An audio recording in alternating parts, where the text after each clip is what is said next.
Previously on the Crenshaw Corner. Do you go places with me? I'm telling you, I think it's a different timeline. Ain't no different timeline. That was Earth 10005. I'm from Earth 616. The timeline. No, it ain't no timeline. Ain't no timeline. You sure? Yes, but definitely. So definitely do that as well. Besides the shenanigans, I told you our family be shenanigan. Besides that, there's some good tips here, I promise, guys. So just so for the family that has no idea what I just referenced. Oh my gosh, here we go. I had a geek moment. You did, and I bypassed it. So let's bypass it. So.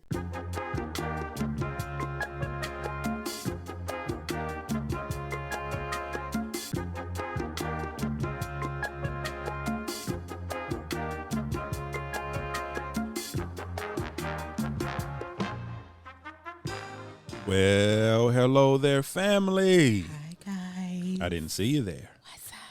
And welcome back to another Crenshaw Corner. I am your host, Sanchez Crenshaw, and as always, I am joined by the absolute best part of my day. I'm the best part, guys. Hi. The apple of my eye. I am.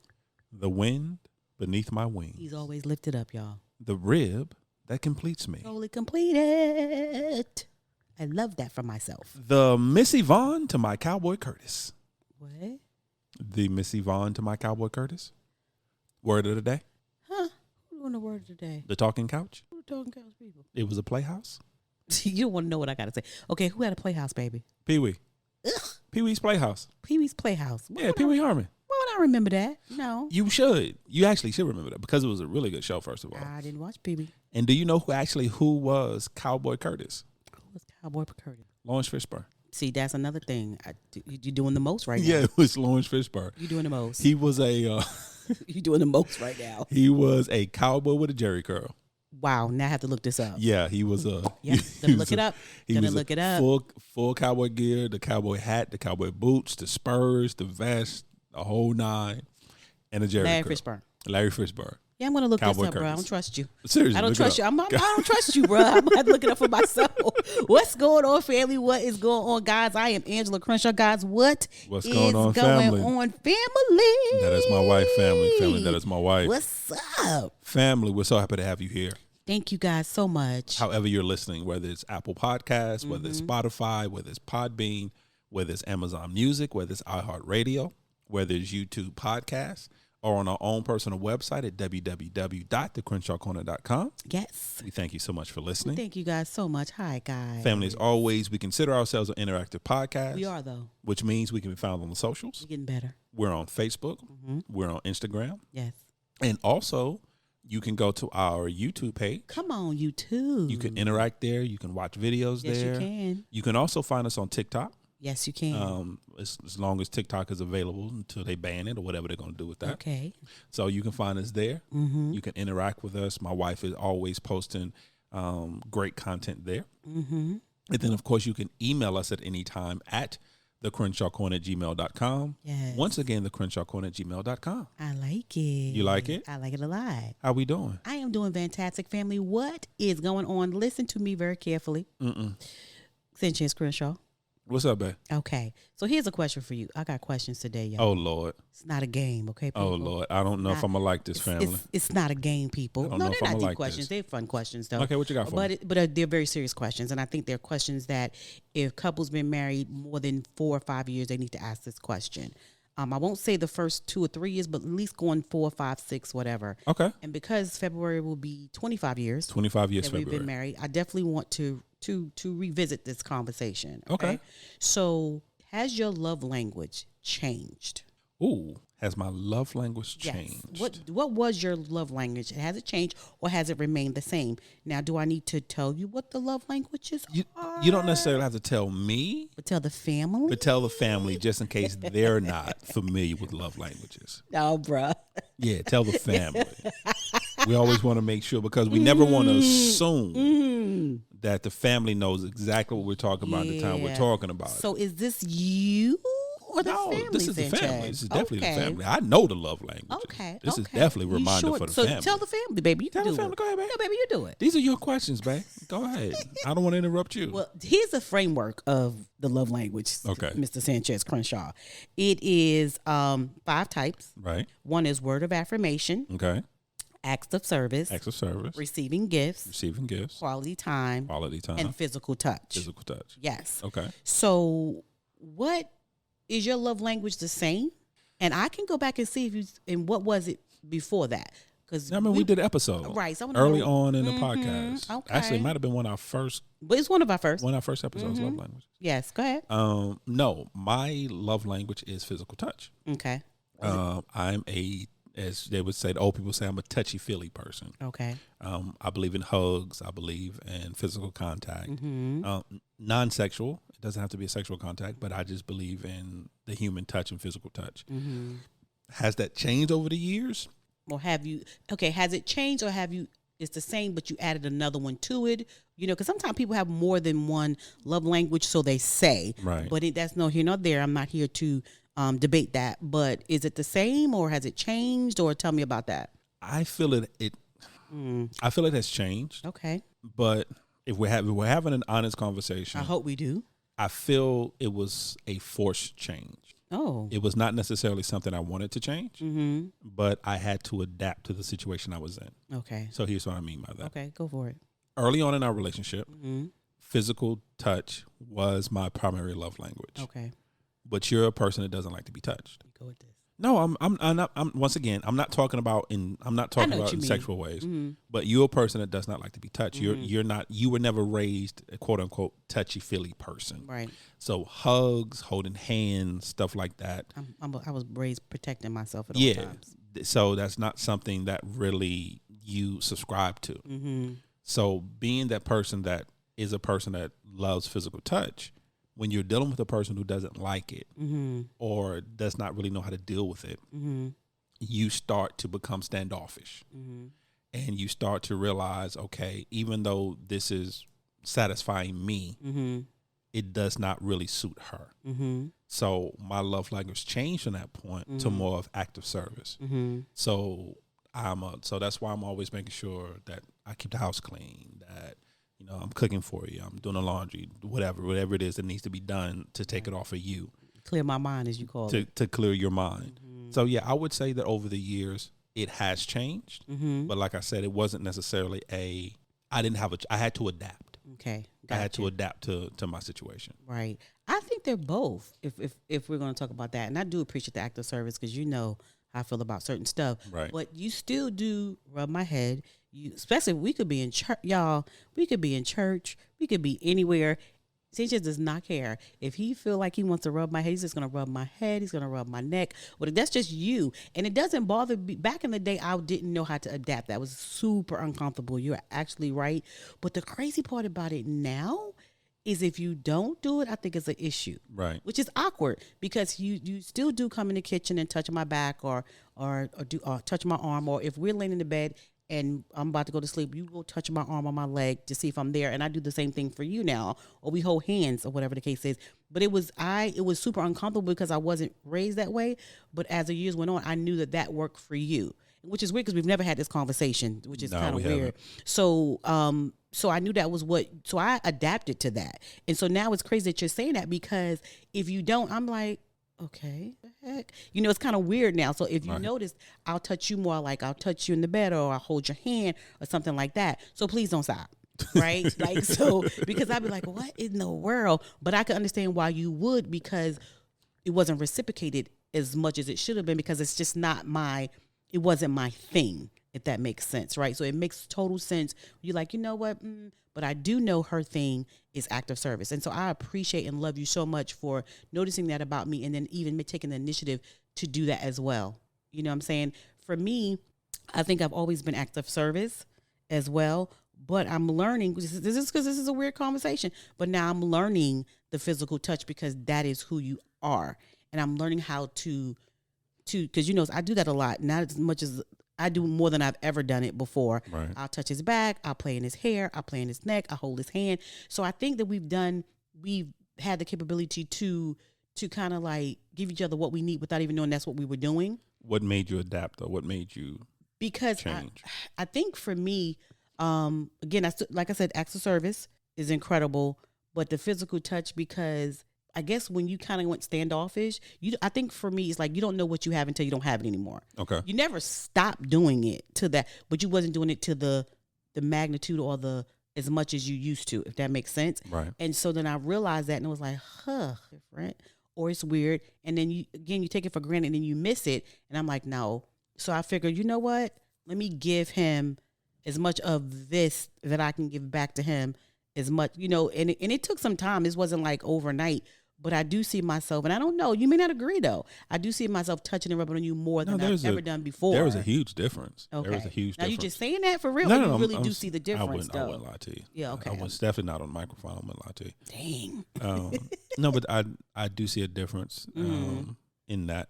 But I'm curious, how were you able to, because like you said, growing up, that's not who you were. That's not what you saw. That's not who you were. Well, let me ask you a question. You see that you've been around the women in my family for almost 25 years. Right. Do you see that? Because No, not at all. Not. No, not at all. Yeah. No, I used to always, I tell a joke all the time.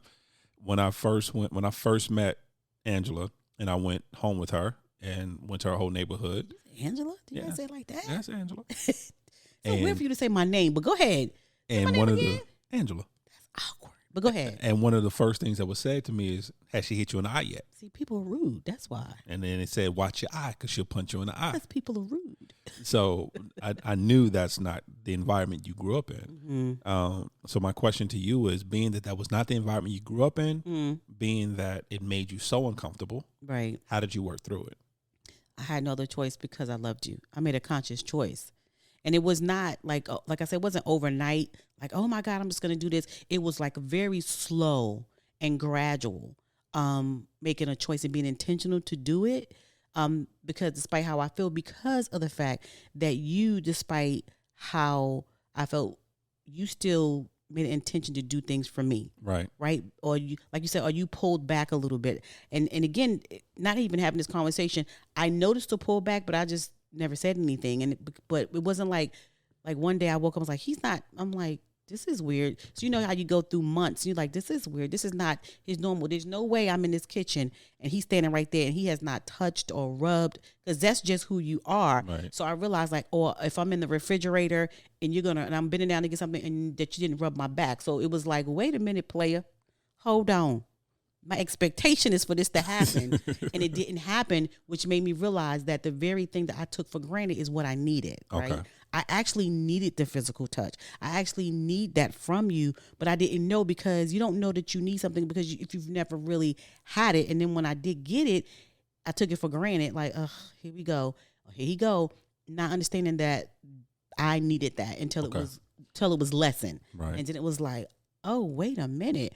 But then I also thought to myself, if physical touch that means that's what he needs too. And how do I recognize that and put more into that than I did before? Like, so I had to make a conscious decision.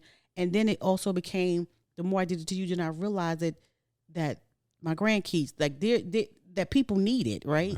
Even though I didn't have it, that doesn't mean I don't know how to be intentional to give it. I hope that's making sense, because that's a lot of words. It makes sense for no reason. But anyway, I do have a question for you though, because you just brought up a good point. And it's crazy because, like, our kids are not really, especially the males, they're not really touchy-feely either. Right. They're not really the huggers or whatever. Right. They will, because I force them to. I hug them and kiss them on the cheek every time I see them. He hugs his sons. He kisses his sons. He do not care. Yeah, I don't care. And he don't care. It's awkward for them. I don't care. It's 25 years. I don't care. And these are like these are like big boys. These are like big men, 30, 31, 38, 39. Yes. Whew, he don't care. But your grandkids are more me. Oh my gosh. When it comes to that. Oh my gosh. Because you gonna hug them. Oh my gosh. They don't care what you doing, where you at. Whew. You gonna hug them. You gonna love them. You gonna love them.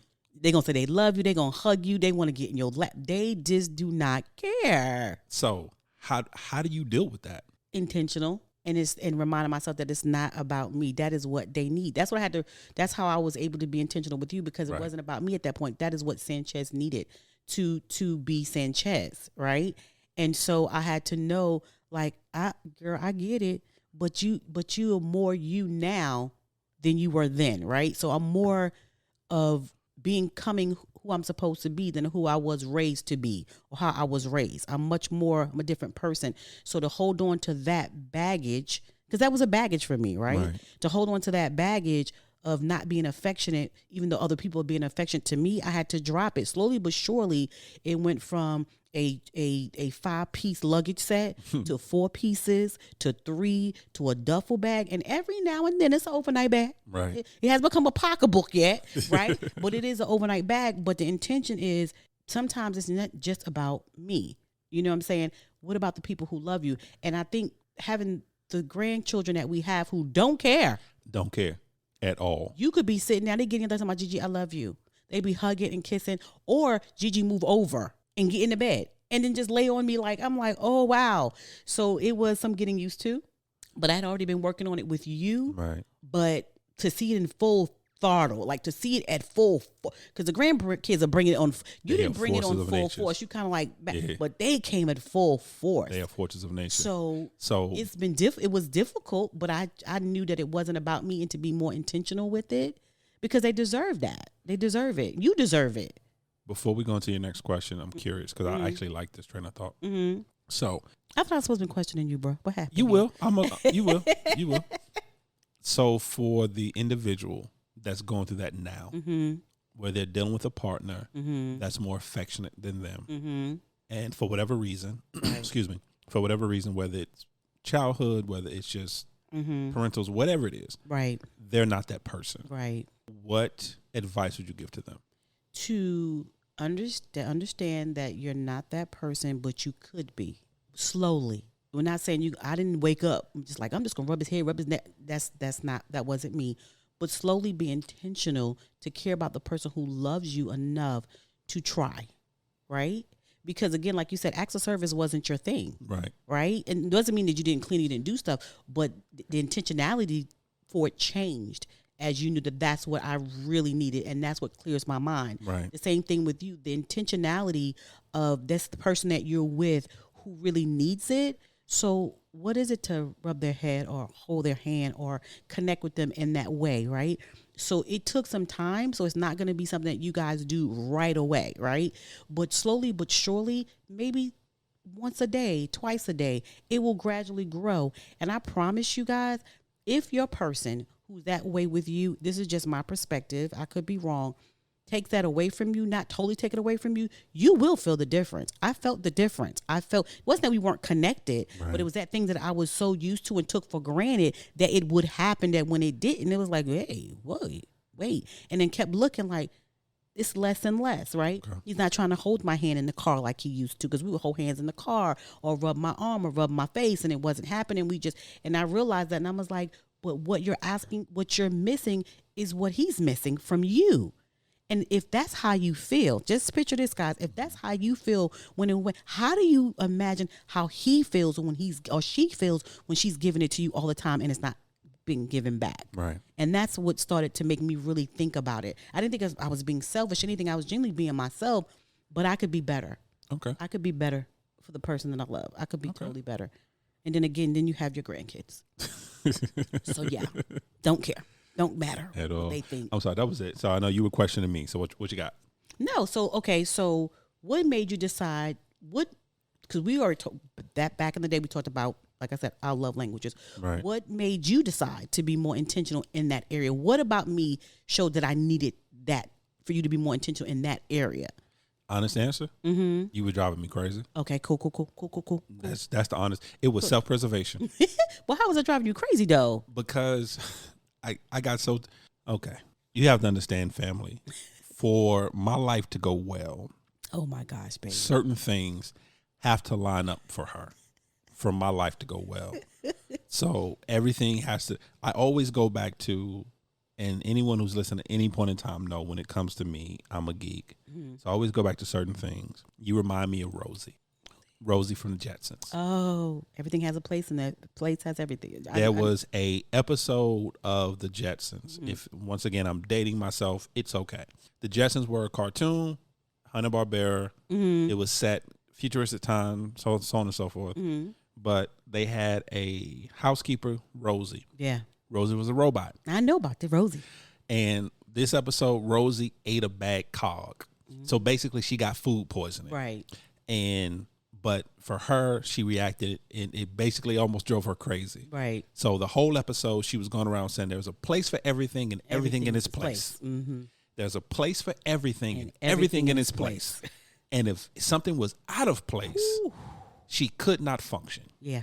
And that's my wife. Oh, my gosh. If something is out of place, no matter what it is, whether she can see it or not, if she knows that the refrigerator needs to be cleaned out, even though you can't see inside the refrigerator, her soul will not be at rest. If she knows our garage is out of order, her soul. Now, once again, I said garage, family. I didn't say living room. I didn't say bedroom. I didn't say kitchen. I said garage.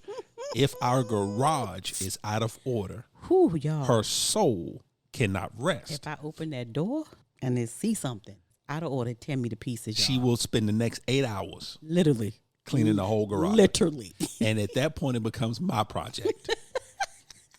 So, you asked, how did I become more intentional? I wanted peace. Okay. Respectfully. I wanted peace in my home. I wanted my project list to become less and less. I wanted to be able to sit in my room and play my game in peace. In comfortability. So therefore I said, what do I have to do to obtain that? To ensure my peace? Not my peace, just your peace. Not your peace. My peace. So what does Sanchez have to do to ensure that Sanchez can have peace in his home? And then it hit me. Hey, do it before she can. Yeah. So that's where it became. Yeah. It became, okay. So I paid attention enough to know what aggravates you. Yeah. What is going to be, we use the favorite word, triggers. Yeah.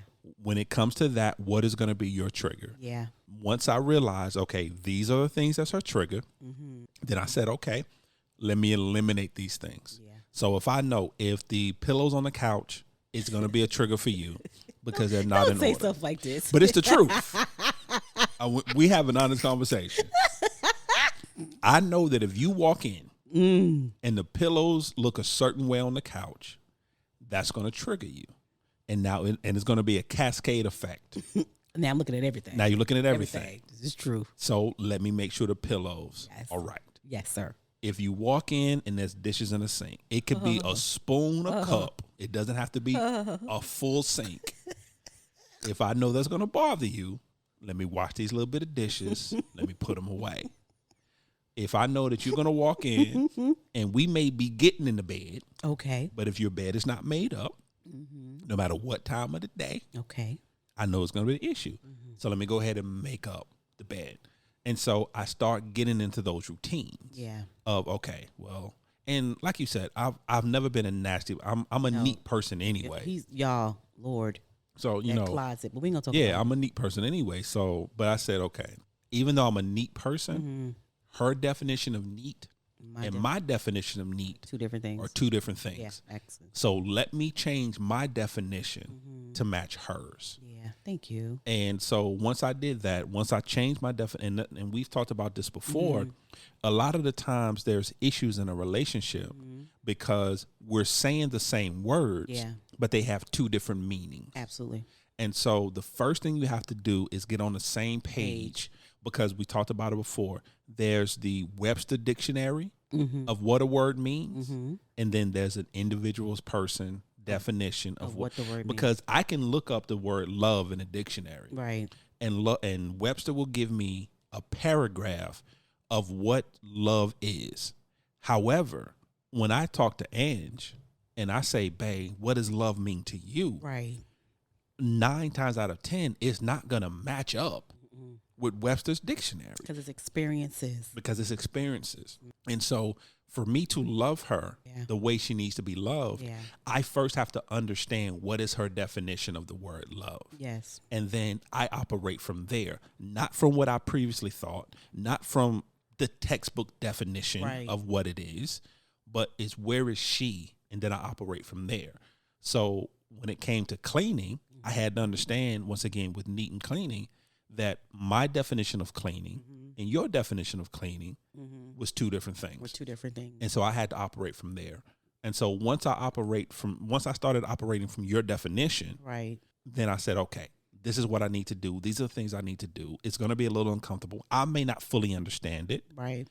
But the thing about marriage is that sometimes you're going to have to do things that you don't fully understand. Active service in all Active service. In all different ways. And I think too, I want to just go back to me and also talk about the physical touch aspect of it as well.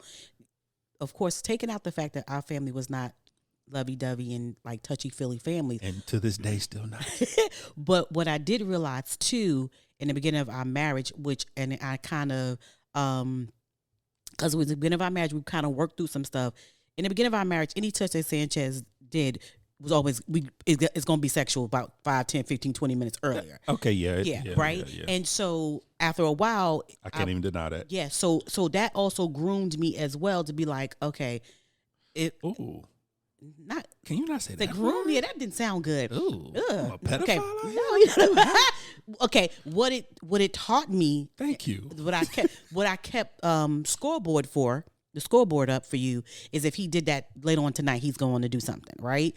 And those times I just didn't want to. So I attributed a lot of your touching feely as a sexual. You thought I had ulterior motives. Exactly. Right. When you did not at the time, but that took years of learning that process too. So with that being said, as I learned that made me more open to receiving it as well as giving it to you, because I equated it to sexual, that something has to happen at this point, because in the beginning that's really the way that it was. It was. And so I had to understand that every time he touched me, that's not what he's thinking at this point as we grew into our marriage. Right. So between the baggage of not being a touchy-feely family, also not being that way, because you're more affectionate with the kids than I am, grandkids and the children, which is crazy, which is not crazy, but I'm just saying in general, he is.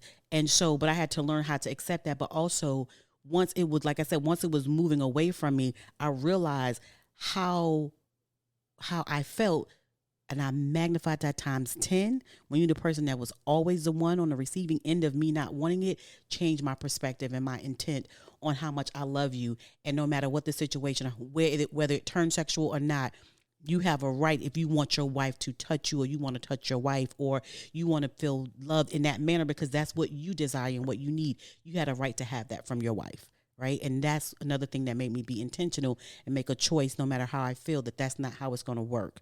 Because like you said, it's an act of service. It's an act of love, and it's an act of service to you, that you can get what you need as well. Does that make sense? No, it makes perfect sense. Okay. Makes perfect sense. Okay. You ready? Yeah. What else you got for me?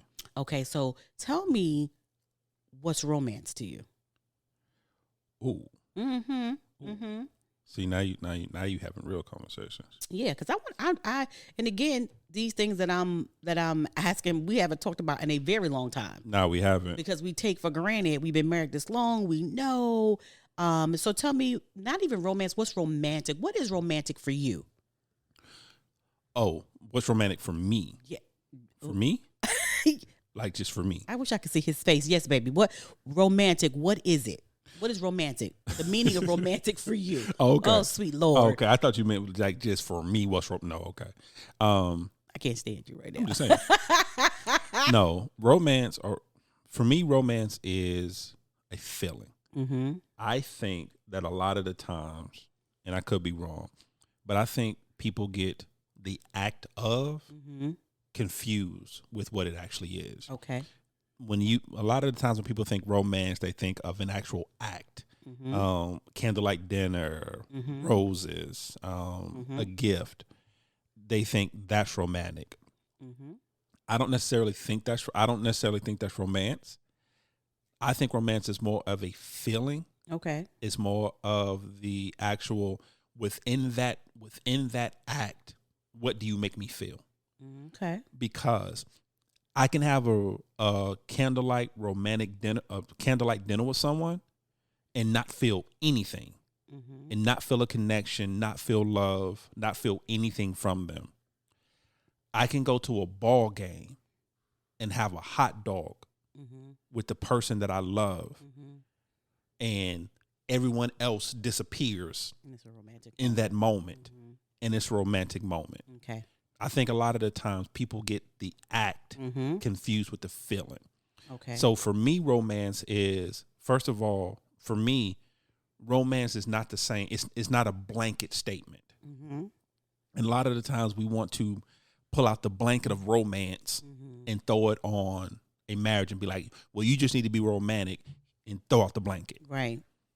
But what's romantic for you Mm-hmm. is not going to be romantic for someone else. Right. So that's the question. So for me, what's romantic for me is time. Okay. It's quality time being spent. Mm-hmm. No matter what the actual action is in that moment. Mm-hmm. Romantic for me is a connection in that moment with you. Gotcha. So whether it's us watching a bad movie together, Yours. no, my movies are. I have great taste in music. Okay, carry movies. We not gonna talk about the little movie you was just watching. We're not gonna discuss Carry on, that. carry on, Because sir. if you want to start talking, We're not gonna talk movies. Oh, okay, Come back. okay, Reel it okay. in. Reel it in. Okay. So whether it's watching a movie together, Mhm. whether it's cooking together, whether it's just sitting and talking, Mm-hmm. and there's no phones involved, no everybody's, and we're just talking. Right. For me, those are the most romantic moments we've had. Right. Now we've done the hotel thing, we've done the going out of town thing. Your Mm-hmm. favorite place is Asheville. We've done that. Mm-hmm. Those were moments, Mm-hmm. but to me, the most romantic moments Mm-hmm. is those private quality moments where our only focus in that is just you and I. Got you. That makes sense? Yeah. So let's talk Okay. about Webster, because we were talking about Webster. Okay, what does before. Webster say? So Webster said romance is a feeling of Okay. excitement and mystery associated with love. Love, especially when sentimental or idealized. Exciting enjoyment, love affair, especially one that is not serious or long lasting. I don't know where, like a summer romance. Right. Like you said, because it basically is fleeting at that point. Right. So that's what Webster says. And then when it comes to romantic, hold on, I'm gonna pull up romantic because I can. Because you can, because you got the phone and you got every definition Yes. tied to that phone. So go ahead and pull it up. I should have got a dictionary. It's okay. Dude. You know, the last time you picked up a dictionary? And kids, so a dictionary I'm so mad at you is a right book. now. Don't do that. A book is actually made out of paper that has words in it, printed words. Mm-hmm. And a dictionary holds all the words and their meanings. Yes, thank you, husband. You're welcome. If it's an adjective, noun, or verb, all that good stuff. Now it says romantic is conducive to or characterized by the expression of love, Okay. like a romantic candlelight dinner. Right. Or it says of characterized by or suggestive of an idealized view of reality, like a romantic attitude towards the past. Right. Okay. So that's what it says. And that's and by the definition is what screws people up. Mm-hmm. Because sometimes we try to get too what I want to use. We try to get too lack of a better term. We try to get too focused on the actual definition, and then we get stuck in that idealized version of what romance is. Case in point, Instagram is perfect for that. Yeah. Instagram and social media is perfect for that because you see this staged couple who they're on this dinner or they're on this date and it's the most romantic, and they got the dude in the back with the violin and they got Salt Bay with his little salt putting on your steak. Did you say Salt Bay? Yeah, Salt Bay with his, because he actually has a restaurant in Miami. I think it's in Miami. Yeah, but he has a restaurant. And he does a little Salt Bay, Okay, and good. and then you looking at that, and then you turn to Jimmy, and you like, Jimmy, you never take me nowhere, and next thing you know, Jimmy's sitting there, he's trying to figure out what happened, why am I being yelled at, This is a romantic dinner. and then now she talking about you don't never do nothing, and you ain't romantic, and he's like, but didn't we just go out? Because she's watching what they're doing on the show. Because on she's social watching media. this idealistic idea of what Version. romance is, and Yeah. and not understanding that Jimmy just took you out to a nice dinner where it was just you and him and y'all talked. Yeah. And it wasn't Salt Bay. It has Salt Bay. Yeah, Right. it was Chili's, But still. but it was still Yeah. it was absolutely. still you and him together. Exactly. where during the whole dinner, he gave you his undivided attention. Yeah, absolutely. He never took his eyes off you. Yeah. He talked and he opened up and he was vulnerable to you the entire time. Yes. And he catered to you, made sure that you were okay. And when you got home, you didn't have to clean up. You didn't have to chase after the kids because he took care of that for you too. He came home. He made sure the kids were okay. Right. He made sure the kids were in bed. All you had to do was get yourself ready for bed and go to bed. Right. But to you, that's not romantic. Because you're visualizing your romantics and romance to be totally different. Right. By someone else's version. By somebody else's definition of it. So that's when it comes to having that communication of what romance and romantic is for each other. Because again, being in the, like I said, this is for couples who have been for more than 5 years. What does that look like? What does that feel like? And do you know? Because I think when you don't know, and you're not having those conversations, what you do is you downplay the person and what they thought was romantic, what they thought was sweet, what they thought, you know what I'm saying? So it's very, and now Jimmy, like you said, Jimmy's feelings is hurt and he may never do it again. And now Jimmy's like, okay, well, that wasn't good enough. I ain't never doing nothing ever again. Again, because the communication of what Webster says and what you believe as a couple of what romantic is and what romance is different. Like you're saying, like us being together, for me, that's magic for me. Us being together, talking, laughing. It don't have to be over dinner. It doesn't have to be. But I will say this: I think the times that we've seen the most romantic version of ourselves is always on cruises. I would agree with that. It's always out of the country. I would agree with that. Because we have. Family can't even get in touch with us if they wanted to at that point. We're not doing WhatsApp. We're not doing none of that. But I do see the better version, and it's not that we're not romantic and we do other things, but the best version of us in that being a romantic and having a romance is when we're untouchable, when no one can get in touch with us, and we are spot on with each other, and we're just somewhere where no one knows us, so we're not gonna see somebody that we know. I don't have to put on any pretenses. I don't have to of pretend like, to be Lord, nobody. please don't let us see nobody. Yeah. But just being who we are, being naked and not ashamed, and just not literally, y'all. Thank you. But being able to express ourselves in a whole different manner where there's nothing in the way, if that makes sense, and right? That's one of the challenges in a marriage is to be able to have that feeling. Yeah. No matter what the situation or circumstance is. And what's in front of you. Yeah. Because what prevents us from doing that at home is that we have responsibilities, we have obligations, we have things that we have to do, we have life. Right. As we always say, life be lifing. Exactly. And so the biggest challenge is while life is lifing and while you still have all the other things going on, you still have your kids calling your name. They still have to go to practice. You still have to go to the PTA meeting. You still have the project due at your job. Your parents are still ill. There's still things that have to be done. Yeah. It's stopping to find those romantic moments, those vulnerable moments. Absolutely. While everything else is still going on. How do you carve out the time? Because the one thing we realize is that no matter what we do, life is going to happen. Yeah, life is life. It's going to happen. Yeah. There's still going to be a PTA meeting. Yeah. Once this project is done, there's going to be a new project. Oh, yes, sir.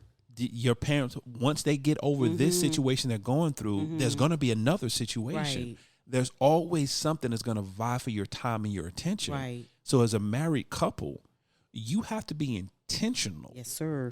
About carving, you said in a previous episode about protecting your marriage. Protect your marriage. You have to be intentional about protecting your marriage. Yeah. And like you said, that starts with, okay, let's have, for understanding, especially coming from me, this may sound odd.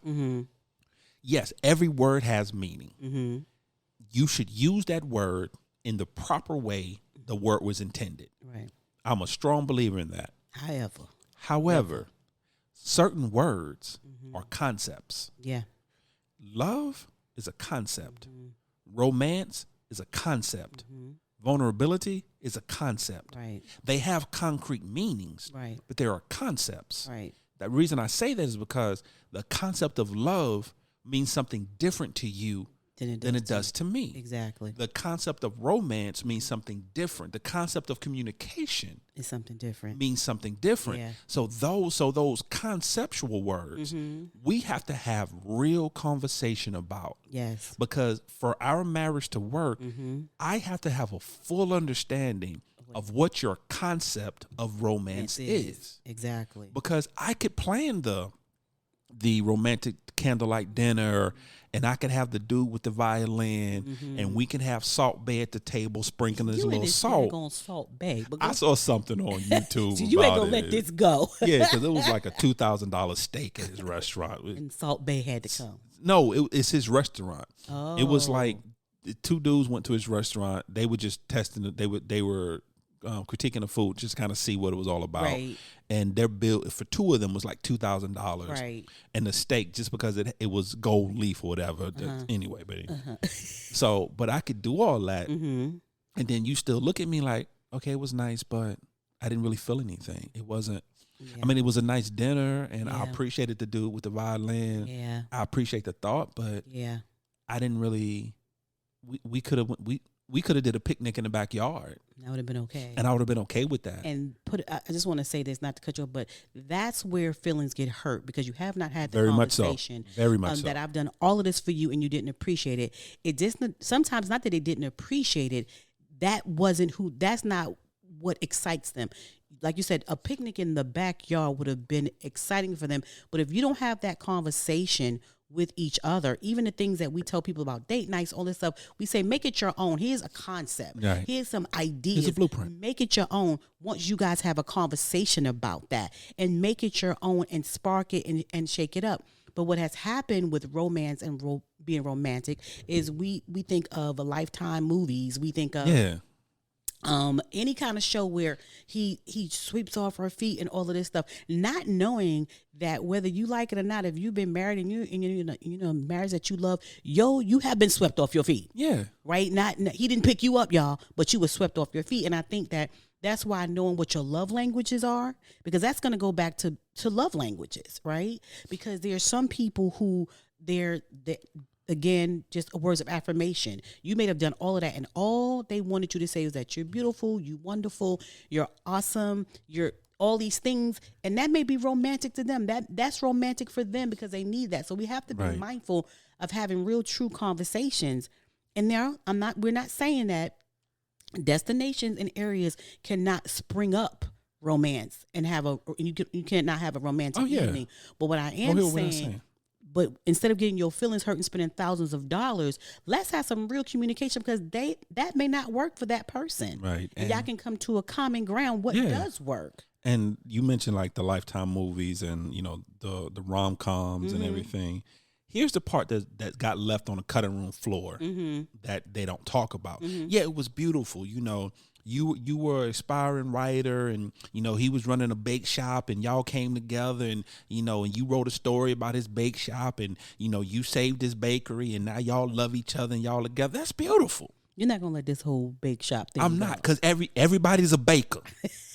Carry on, my love. I ain't never seen so many writers writing for magazines in my life. Everybody either a writer for a magazine or they baking. Them the only two jobs they got. On Lifetime. Carry on, Mr. Crenshaw. But what got left on the cutting room floor is that was beautiful on that Saturday. And then y'all got married. But then Wednesday came. And Thursday. And now y'all just looking at each other. And Thursday came. Right. And Friday. And another Saturday. And another Saturday. We're not going to do that every day. Yeah. And so now because you've had this idea of what this romance should be, and I should be swept off my feet, and I should be this, and I should be that, and that's beautiful in that moment. But what about that every day? Yeah. What about that day to day? Yeah. And that's where you have to learn, where's the romance in that day to day? Yeah. What's romantic in the day to day? Because realistically, I don't care who you are. I don't care what your bank look like. Realistically, you're not going to be able to have romantic candlelight dinners every day. You're just not. And here's the thing. When you do, now that's just a regular dinner. Exactly. That's not even romantic It's not even romantic anymore. It's just a regular dinner. Regular. Yeah. So what do you do? How do you find romance in the day-to-day? Exactly. And that's where, like you said, that's where the conversations come in.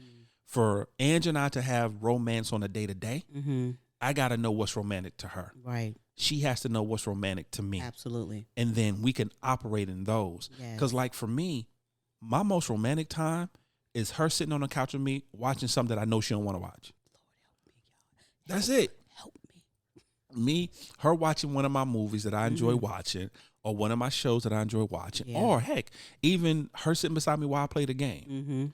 And we don't have to talk about anything. We ain't got to talk about nothing. But she's just there with me. Right. Just her presence. Yeah. While I do whether like I said, whether I'm watching something or whether I'm playing a game, and just her being there. Yeah. And for me, that's romantic. That's all I need. Yeah.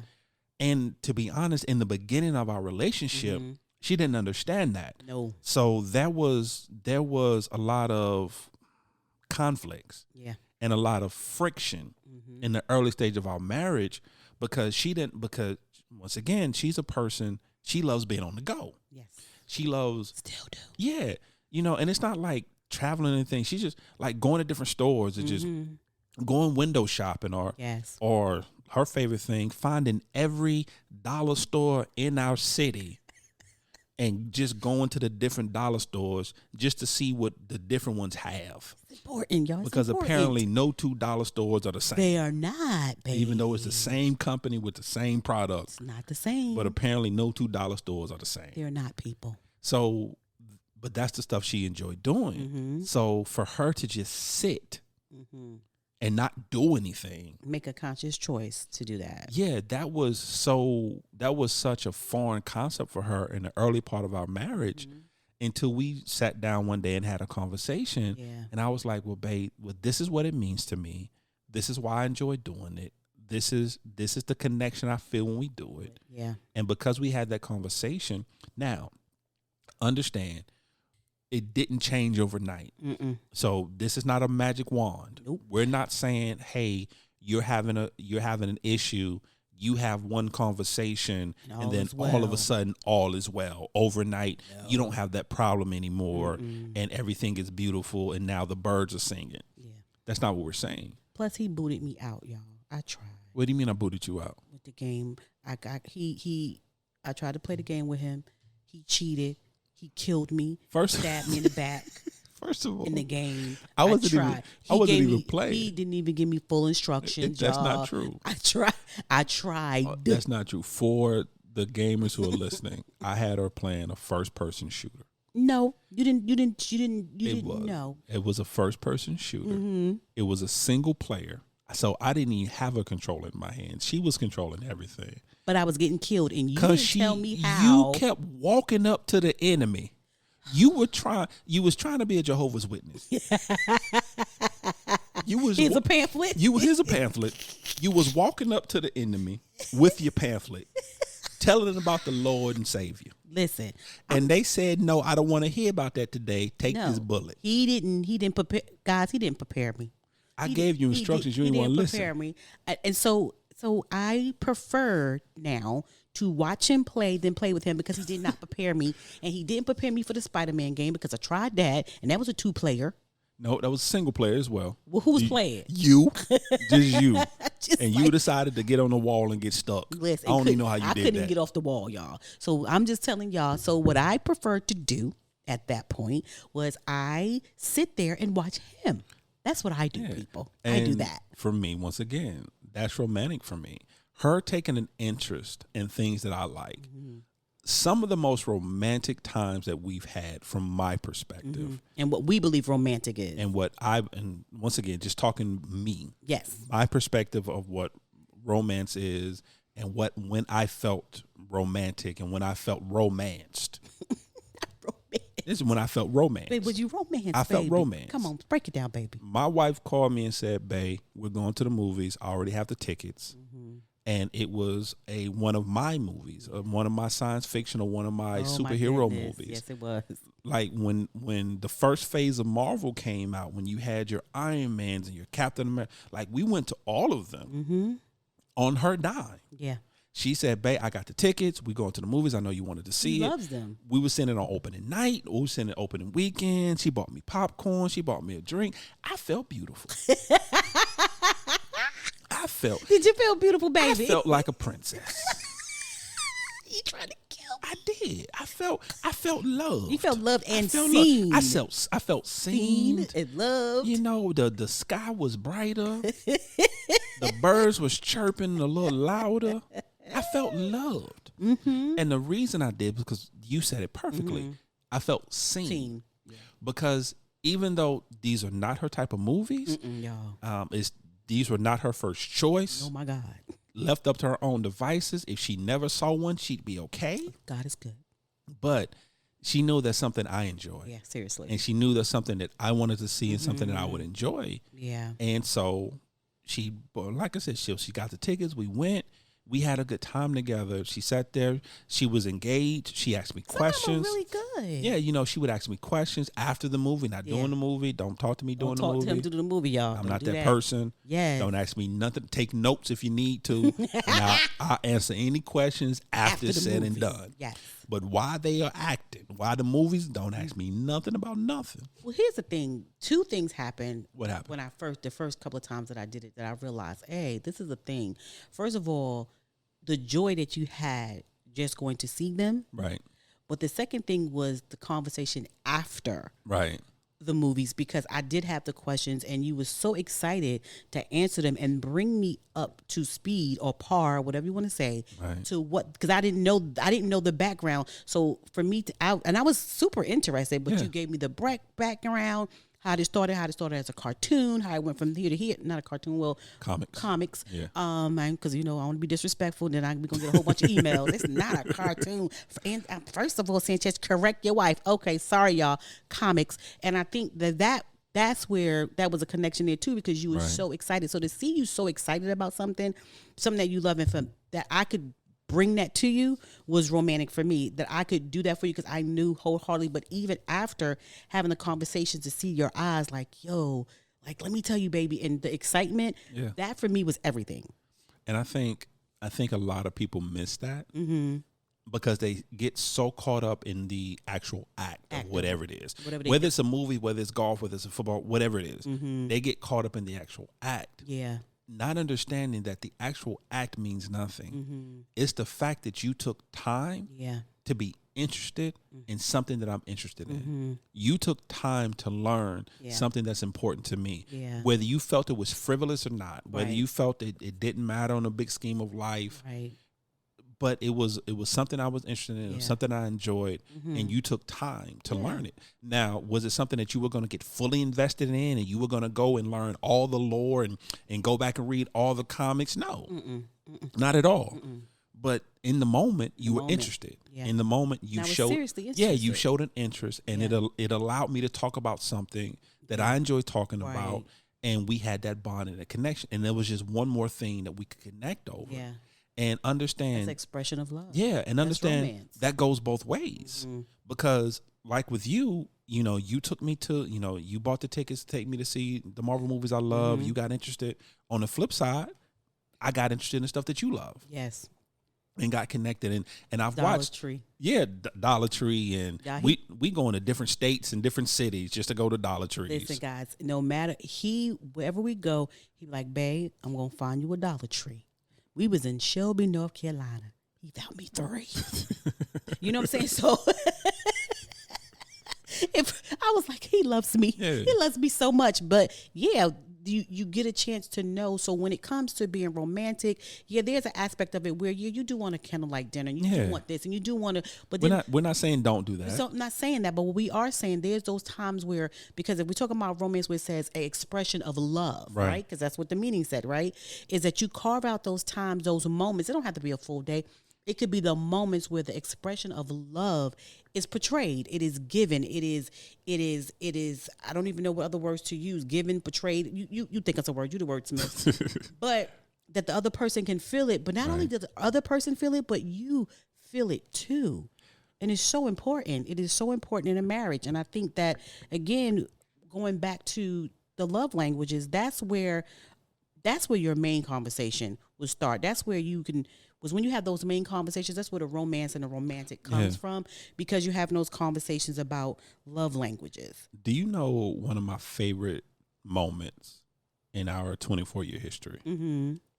And this is going to sound crazy. Mm-hmm. One of my favorite moments in our 24-year history, it's the night we went to the premiere of Sex and the City 2. And I'm going to tell you why. That was so good. I'm going to tell you why. Good, y'all. Not necessarily because of the movie, because the movie's horrible. Don't do that. It was. I saw things on screen as a grown man I should have never seen. Anyway, go ahead. But we're not going to discuss that right now. Mm-hmm. But it was, and it's kind of a ego thing, to be honest. Mm-hmm. But being the only man in line. And it was a long line. And it was a long line. Y'all, when that first came out, it was a long line. Being the only man in line. Mm-hmm. And then hearing and seeing the other women talking to you. Mm-hmm. Asking me. And asking, how'd you get him here? And it was this whole big thing. It was a big thing, y'all. Seriously. It was like a 10 to 15 minute conversation with my wife and these group of strange women. Basically about talking about how did you get your husband to come? How'd you get him here? Especially for this. And seeing them light up at the fact that you were able to get your husband there. Yeah. And seeing almost you became the leader of the Sex and the City group because you were able to get your husband to this event. And just seeing that light and that joy and those women kind of coming around you and talking to you and kind of uplifting you. Yeah. That was amazing for me. Aww. And all I did was show up. That's all I did. But sometimes, baby, and this is for the family, sometimes all it takes is just to show up. Show up for your person. Show up for your spouse. Show up for your significant other. Show up. Yeah. And the fact that, here's the thing about what's funny about that. I asked him. He gave me a strange look. If anybody know Mr. Crenshaw, he gives you this look like a puppy looking at you with his eyes squinting, and he turns his head like, what? And I'm like, yeah. He was like, so out of all your girlfriends, every girl, because it's not like you, I don't got girlfriends. You choosing me. And I said, yeah, could you? And he was like, yeah. And first of all, I was shocked because I thought she was going to be like, okay, baby, so name a friend. I'll pay for their ticket, baby. I'll pay for all your girlfriend tickets. Matter of fact, baby, here's money on me. Go, because he'll do stuff like that. But here, take your friends to lunch, dinner. I don't care, but I don't want to do it. And so for you to do it, and it was wholehearted, like, I'll do this for you. If this is, baby, because this is what you said to me, say, baby, is this really what you want? You want me to go? And I said yes. He was like, okay, I'll go. And we got on this long. He didn't know the magnitude of this. I didn't understand. I knew there was a phenomenon for during that time, Sex in the City, but my mind didn't wrap. It's like until you saw that line. And it was legitimately a long line. Like the line was like around the building. Yeah, from the movie theater around for this movie. Just for this movie. Just for this movie, y'all. So when the women asked me, how did you get in? I wasn't trying to be funny. He was like, well, how did you get him? I said, I just asked him.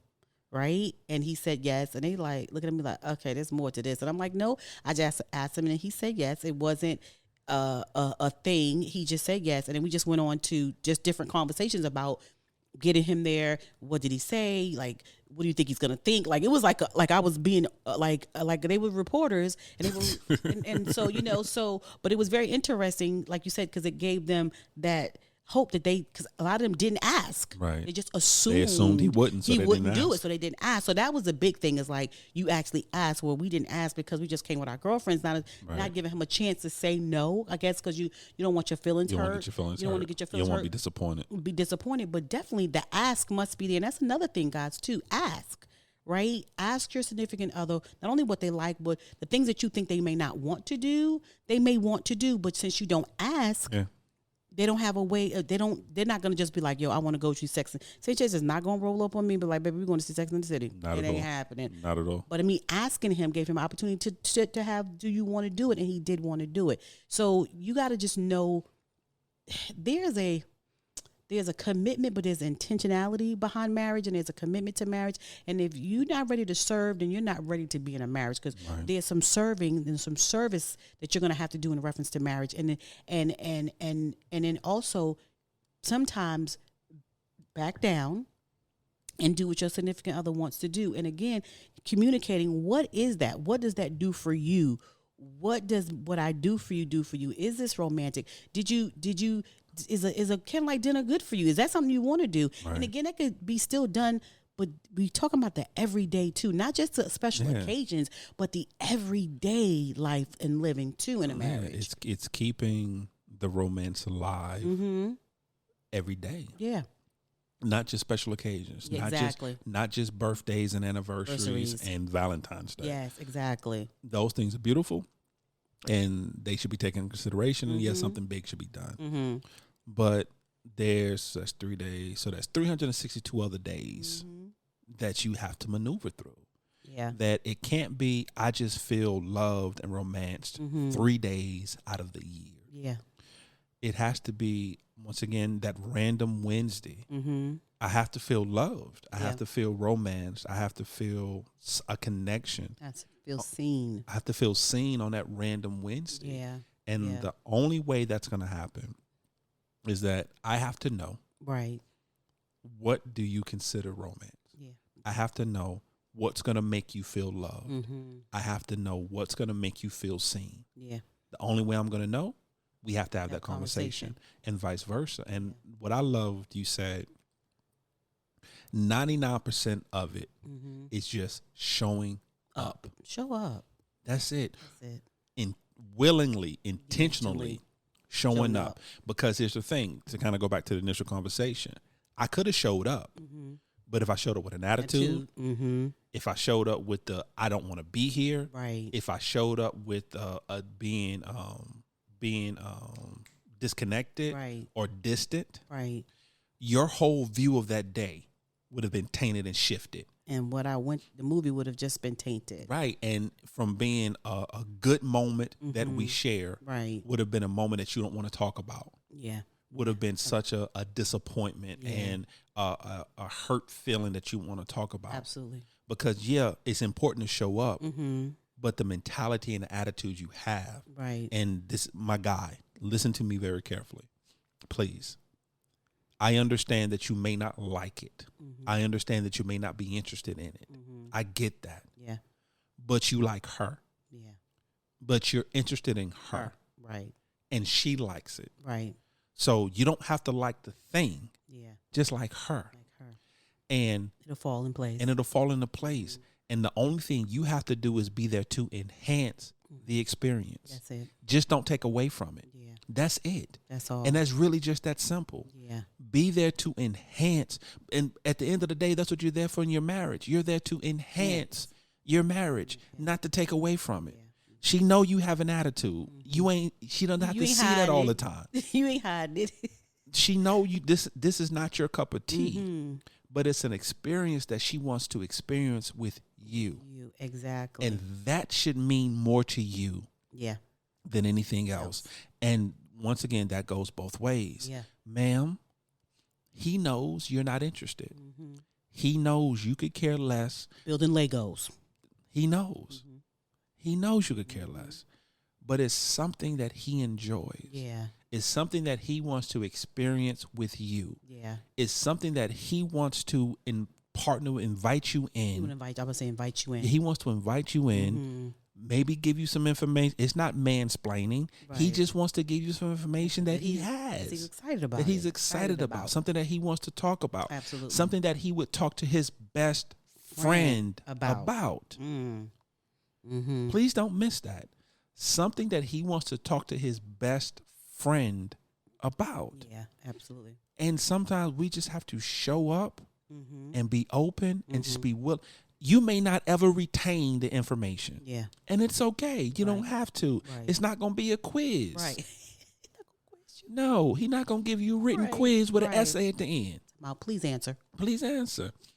But what it will do is that he'll be able to say that my best friend, my wife loved me enough to sit down and listen to something that I know she cares nothing about. And I think too, baby, that's so good. I think too, also two things that I wanted to come back and again, this is all about love language and knowing what your significant other wants and needs, right? So once you get that, you can have a real conversation. Right. the first thing I want to say about this too is do this so your feelings are not getting hurt. Right? Because if you're a person who brings your husband's gifts or you brings your wife gifts all the time and gifts is not her love language, it's not going to blow her mind. Right. It's not going to make her feel like, oh my God. And you're going to get, because you're excited about it. Because you're excited about it and you bought it for her and you bought it for him and oh my God, he's going to love it, love it, love it, love it, love it, love it. And you give it and you don't get the response that you need, you're going to be hurt. Yeah. You're going to have your feelings hurt. But if that is not her or his love language is gifts, they may not give you the excitement that you're looking for. So you have to have the conversation of what the love language is and all those things. And also being understanding that because Sanchez, he's doing acts of service for me because that's my love language. Being grateful, acknowledging that, seeing that, saying thank you. You appreciate it. Let them know that you see that that's an attempt of what they're doing for you. Right? Like there's like me and Morgan, our daughter, came in the house. And I just happened to come to the door and I'm like, yo, this house was spotless, but that's not what captivated me. Sanchez know I love smells. And so he had the lemongrass. I love lemongrass, y'all. Lemongrass in the pot. So when I came in, it consumed me. I want to say thank you. And I already said this to you the other day. Right. But thank you because it came home after a hard day because he works from home, guys. It's not that he actually works home. And I'm now outside of the home. And I came into this house that was clean, but it smells so good.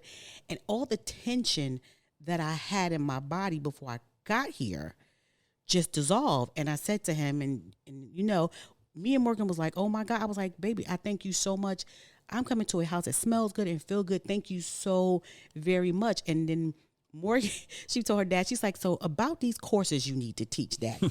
these younger brothers who want to be husbands, you need, because she was like, because Jesus, this stuff need to be taught but it wasn't a big thing, but it was everything to me. Right? Because I had really had a day that just was like, ugh. So again, when you see that your significant others are, you telling them, you having the conversation, this is what I want, this is what I need, and you see them doing that, please make sure that you say thank you. Make sure that they know that you've seen it, you heard it, you felt it, and acknowledge that they are trying to do the thing that you need them to do. And for me, that was sexy. Just was like, I hugged him. I said I had bought him some pickles. I asked him if he wanted me to go back to the store and get him another thing of pickles because it was beautiful. And I just want to, again, I know I said it already, but it meant a lot, right? And so I think, again, if we're having those conversations about what our love language is, what we like and what we don't like and what we need, it will keep feelings from being hurt, but also just making sure that we show gratitude when we do get what we're asking for. Does that make sense? Yeah, right? Makes perfect sense. And that's romantic and romance for me. And again, concepts. We know what it means, but the concept for the individual person is always going to be different of what the actual foundation of the word means. So yes, I'm good at that. What you think? I think we did great. I think we did great. I think that's a good place to stop. Family, let us know what you think. Yeah, we would love your opinion. We would love to know your thoughts. Yeah. Feel free to reach out to us, whether it's on the socials, whether it's emailing us. We would love to know what you think about this conversation. Babe, anything else? Marriage, love languages is a work in progress. Please do not look at where we are at 24 years and think that we got it all together, because the 23 to the 1 was a lot of work. And then this 24 going to 50, 60 is even much more work. There's so much more work to be done when you're in a marriage. So we're just giving, again, these are perspectives, these are ideas, this is what we know that we've done. But what we do know is that you need to tell each other what you need and carve out moments for romance, carve out moments for love, carve out moments for yourself. Again, protect, I'm going to say this on every podcast, protect your marriage. Right. That's all I got, baby. That's wonderful. That was enough. That was a lot. That was enough. The only thing I will say is just show up. Show up. Every day, show up. He's so deep. It's not deep. Intentionally, every day, show up. Show up. That's it. Yeah. Don't worry about yesterday. Mm-hmm. Don't worry about tomorrow. Yeah. There's nothing you can do to change yesterday. Yes. Tomorrow's not guaranteed. Yes. Show up now. Yeah, absolutely. Intentionally show up. Show up. That's it, guys. Family. Well, family. Oh my gosh. Family, we thank you for listening. We love you guys we so love much. you so much. We thank you for being here. However you're listening, whether it's on Apple Podcasts. Can I say something real quick, baby? Yes, baby. I'm so sorry. You Sorry, fine. family. I wanted to say this thing about this, and we're probably going to say this again. Know that when we're on this mic, we're having real conversations that we might have talked about before, but we didn't talk about now. Right. Not only that, but just realizing that this is just our, because I think when we started this is what it was, and it still is. It is our own personal therapy session. Yeah, it is. So when you're listening to us, it's our therapy session for ourselves, trying to make sure that we're on what we're giving you is what we're trying to do each and every day. And we don't do it perfectly. Right. Sometimes we fail and then we just get back up and try it again. Dust ourselves off and try it again. But I'm telling you right now that this is our own personal therapy, and we're just bringing you guys into it. But we would love to hear what you guys have to say, because we don't know everything and we don't make everything right. But we would love to know what you guys think, and please reach out to us. Tell us what you think, and give us some ideas and help us on our journey as well. I wanted to say that before you said about the socials. No, you fine, baby. That's the reason why I did that. Yeah, no, that's fine. I have no problem with that. Family, once again, thank you for listening. Yes. However you're listening, whether it's on Apple Podcasts, whether it's Spotify, whether it's Podbean, whether it's Amazon Music, whether it's iHeartRadio, YouTube Podcasts, or on our own personal website at www.thecrenshawcorner.com. As my wife mentioned, we are interactive podcasts. We are. So that means you can find us on the socials. We're on Facebook. We're on Instagram. You can find us on YouTube and TikTok. And then, of course, you can email us at any time at thecrenshawcorner@gmail.com. Once again, thecrenshawcorner@gmail.com. And as always, family, welcome to our journey. We love you guys. Bye.